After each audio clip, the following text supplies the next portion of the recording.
سیرت النبی صلی اللہ علیہ وآلہ وسلم۔ نبی کریم صلی اللہ علیہ وآلہ وسلم کا حضرت ابو طالب کے ساتھ شام کا پہلی بار سفر۔ ابو طالب نے تجارت کی غرض سے شام جانے کا ارادہ کیا۔ نبی کریم صلی اللہ علیہ وآلہ وسلم نے بھی ساتھ جانے کا شوق ظاہر فرمایا۔ بعض روایت میں آیا ہے کہ آپ صلی اللہ علیہ وآلہ وسلم نے جانے کے لیے خاص طور پر فرمائش کی۔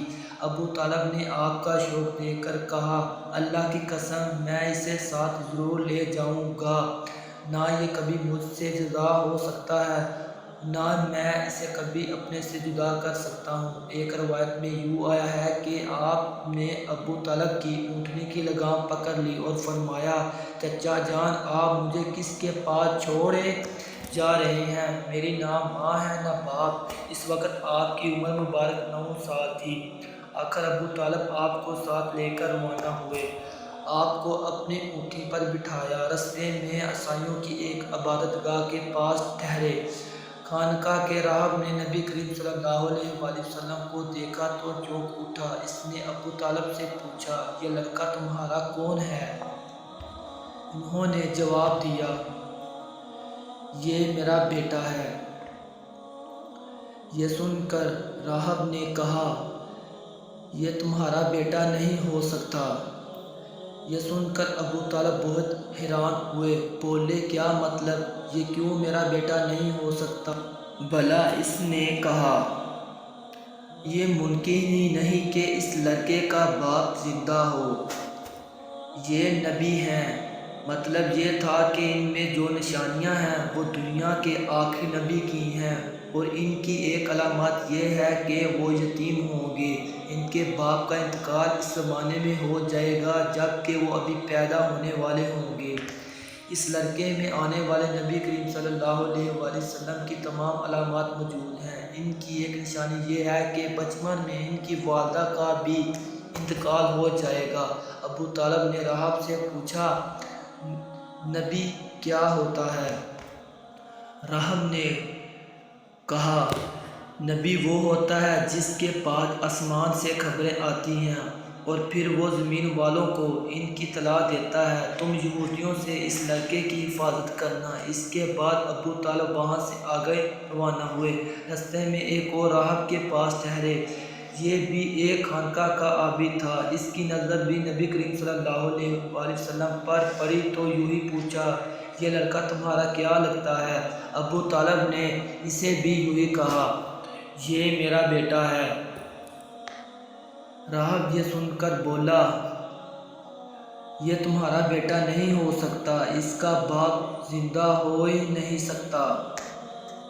ابو طالب نے پوچھا، وہ کیوں؟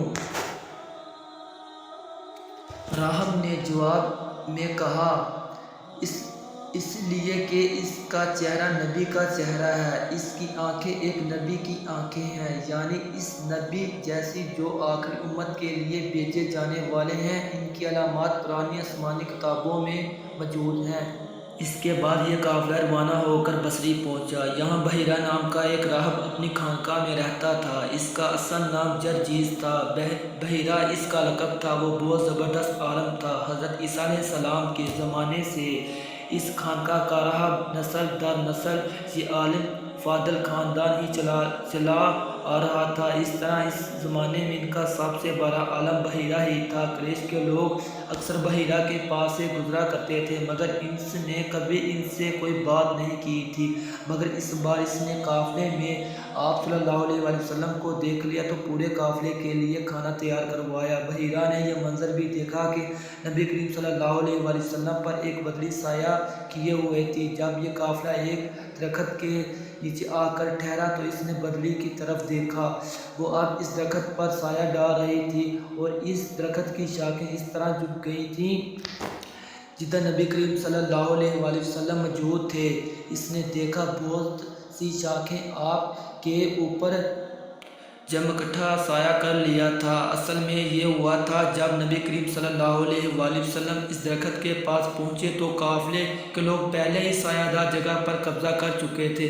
اب آپ کے لیے کوئی سایہ دار جگہ نہیں بچی تھی، چنانچہ آپ جب دھوپ میں بیٹھے تو شاخوں نے اپنا رخ تبدیل کر لیا اور آپ کے اوپر جمع ہوگی، اس طرح آپ مکمل طور پر سائے میں ہوگے۔ بحیرہ نے یہ منظر صاف دیکھا تھا۔ آپ کی یہ نشانی دیکھ کر اس نے قافلے والوں کو پیغام بھجوایا، اے قریشو، میں نے آپ لوگوں کے لیے کھانا تیار کروایا ہے۔ میری خواہش ہے کہ آپ تمام لوگ کھانا کھانے آئیں، یعنی بچے، بوڑھے اور غلام سب آئیں۔ بحیرہ کا یہ پیغام سن کر قافلے میں سے ایک نے کہا، اے بحیرہ، آج تو آپ نیا کام کر رہے ہیں، ہم تو اکثر اس راستے سے گزرتے ہیں، آپ نے کبھی دعوت کا انتظام نہیں کیا، پھر آج کیا بات ہے؟ بحیرہ نے انہیں صرف اتنا جواب دیا، تم نے ٹھیک کہا، لیکن بس آپ لوگ مہمان ہیں اور مہمان کا اکرام کرنا بہت اچھی بات ہے۔ اس طرح تمام لوگ بحیرہ کے پاس پہنچ گئے، لیکن اللہ کے رسول صلی اللہ علیہ وسلم ان کے ساتھ نہیں تھے۔ انہیں پراہو ہی میں چھوڑ دیا گیا تھا۔ دوستو، اس سے آگے مزید نیو ویڈیو دیکھنے کے لیے ہمارے چینل کو سبسکرائب کریں اور آنے والی ویڈیو کا انتظار کیجیے۔ تب تک کے لیے اجازت دیجیے۔ اللہ حافظ۔